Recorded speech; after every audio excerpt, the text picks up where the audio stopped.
to a Filipino company, EMI, and currently you measure the quality of automotive electronics by a very simple measure. This is one deficiency per article, per number of articles. So, and they have the best quality in the world, which basically means that they have one defect on 1,200,000 articles. And they keep this for already 6 years. So this is a Filipino company. So there is no Filipino working there. They have never seen the country, the Filipinos. So the Bulgarian managers, Bulgarian engineers, of course they were hired first by the Bulgaria, Belgium.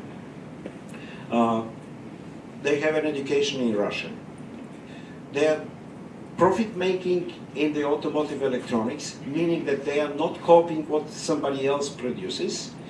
But if I need, and I send to my Toyota dealer, some sort of a complaint about windshields or whatever, and then, the Toyota dealer sends, to the production department of Toyota, we have this and that complaint. Can we fix it? So Toyota will come to EMI and ask, for fixing the problem. So basically, they do on request and they do on their own invention, and they improve the automotive electronics. And they are one of the leaders in the world. So those who work there, this is from the town of Blagoevgrad. Some of them were never even abroad 10 years ago. They didn't know where to go, they didn't have the money and that sort of stuff. Now they have an average income of about 2,500 leva a month, of 2,000 workers, about 118 are those who invent things. The others are just producing. Everybody is absolutely happy about this. So EMI this March opened a factory in Serbia. And why? Because there are no workers. You cannot basically take them, for 2,500 a month, with that level. So they went to Serbia. Luckily, Serbia has a lower GDP, lower prices, and that sort of stuff. And they opened a factory with 3,000 workers, paying them 2,000 leva a month. So what does it mean? It means that the capital is mobile. And whatever you do, whenever you don't have a human capital, competition is global. Competition is very rarely local. So if you have the current labor law of Bulgaria or many of the European countries, you have a real problem. So according to the Bulgarian and the standard EU labor code, you should prove before labor ministry or the departments of labor ministry on a local level, you shall prove that there is no one in Bulgaria to cook, for example, Chinese food. So, this is a real life story. A friend of mine, the biggest investor in the restaurant business of Armenia, because he is Bulgarian, spent 20 years in Armenia, decided, to open a restaurant, Caucasian kitchen, in Slunchevdak. So first, he had a problem proving that there is nobody in Bulgaria that cannot cook Armenian or Georgian food. Then he decided to go around this regulation and ask his cookers, his chefs, to register a company, and then he signed a contract with the companies, with sole proprietors, and it was a service contract, so there was no need to prove that they can do the job, and no reason to ask, the entire labor market of Bulgaria whether they have the skills, similar to those two chefs. So what happened to those two chefs, however, they went to the embassy, Bulgarian embassy in Tbilisi, And the consul officer asked them, what you will be doing there? And they said, okay, we have this contract, we will be cooking food. And the guy simply decided to put a black stamp on their passport, so they were not allowed to have a visa. So eventually, that friend of mine called me. I called the Minister of Foreign Affairs. I explained that this consul office is an idiot and should be fired. So they issued a visa in Sofia. The delay was 1 month. So the tourist season in Sunny Beach is 3.5 months, not longer. So they arrived on the end of the first month. They started cooking. So the Armenian cook was beaten by the bandits from the neighboring restaurants, and left the country. The only chef who remained was the Georgian. So, and then the food inspectorates came and they started, checking the quality of the food of the Georgian chef. So eventually the extortion was, 311 month, per visitor, per inspector. So eventually my friend, who took a credit of about 45,000 euro, to start the operation in Neseba, actually, very nice location of the restaurant. The restaurant was a success, but eventually he lost the money, didn't manage to pay the debts back, and immigrated to America. So, yeah. So, one final sentence.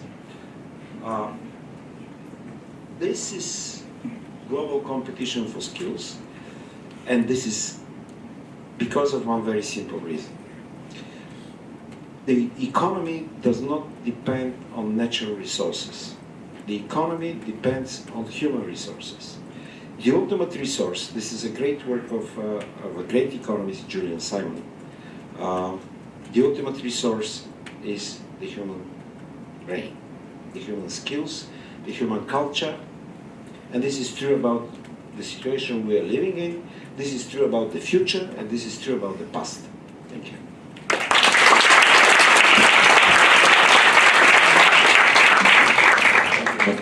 Mr. Stanchev.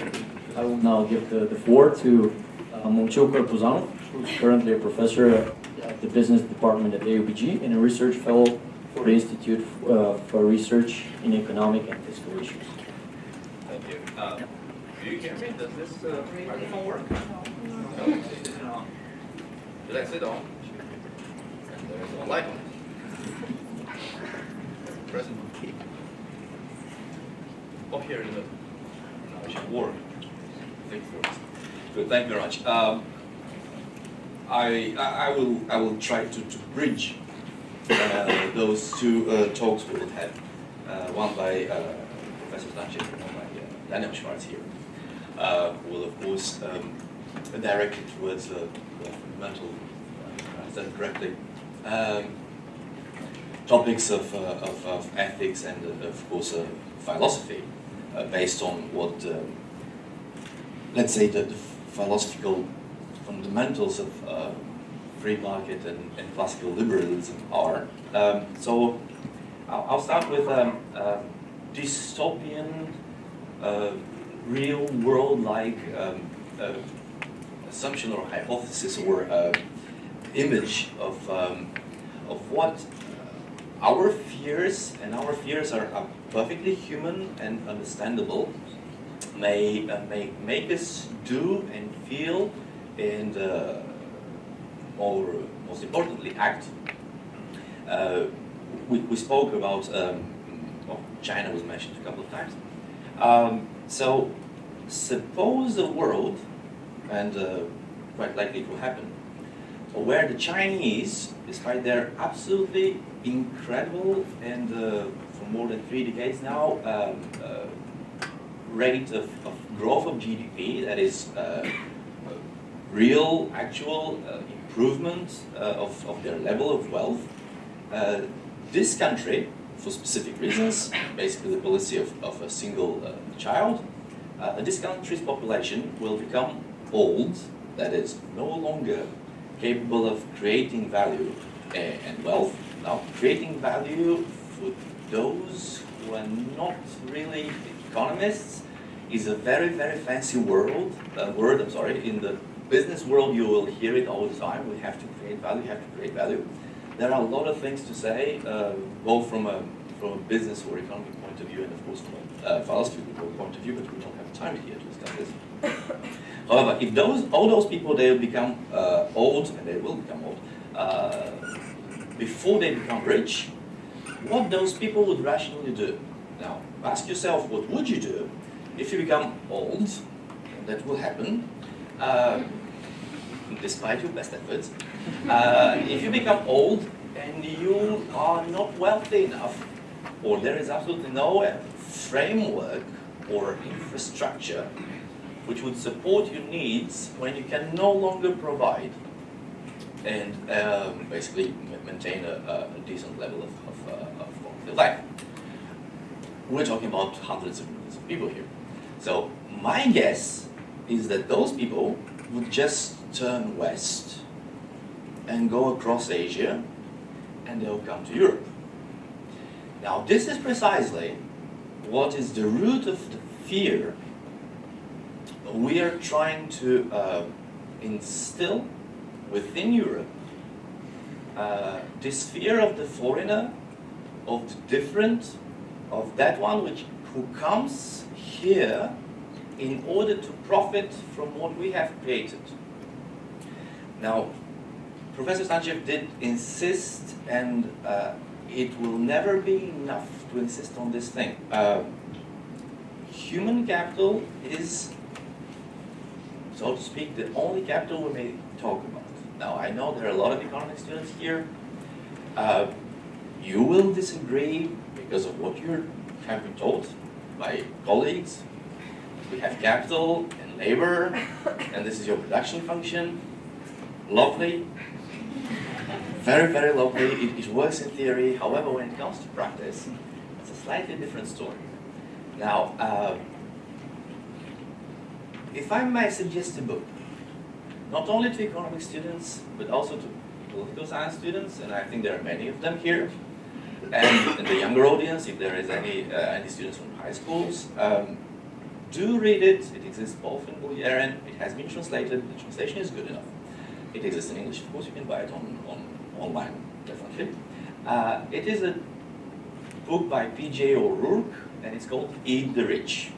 So it has a quite rock and roll title there, Eat the Rich. For those who don't know, there was back then in time a rock and roll band with a similar song.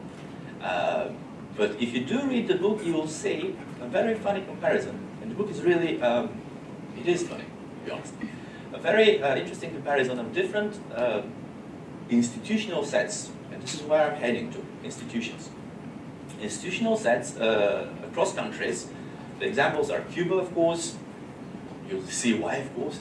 Russia, I think Tanzania, Sweden, Hong Kong, before it has been handled back to the Chinese, and New York, Wall Street.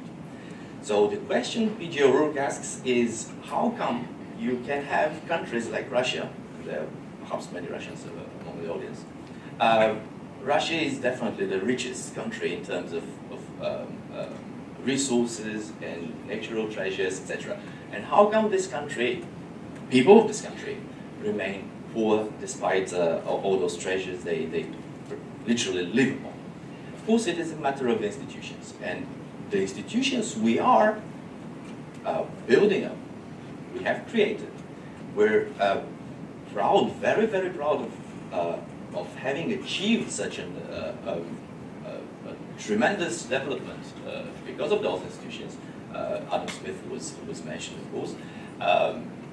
Our Western liberal world benefits from are institutions based on precisely the possibility of people to achieve freely and to express freely their own capacities in a framework where property rights would be respected.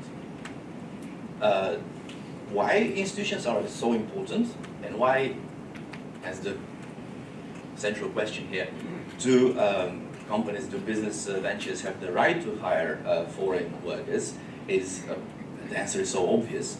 But despite the fact that the answer is obvious, justifying the answer is not easy. Institutions are those rules which will make our behavior predictable. And you'll see how this connects to what Professor Schwartz will be talking about, is that this contributes to answering the central question of our living together.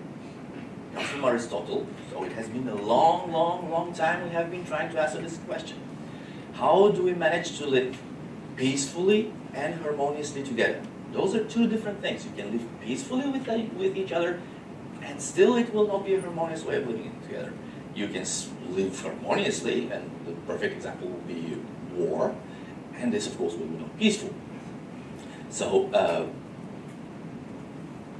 if we are to provide any reason not to hire a foreigner, and very often it is quite difficult to justify. Just think of what the initial example here was with the football team.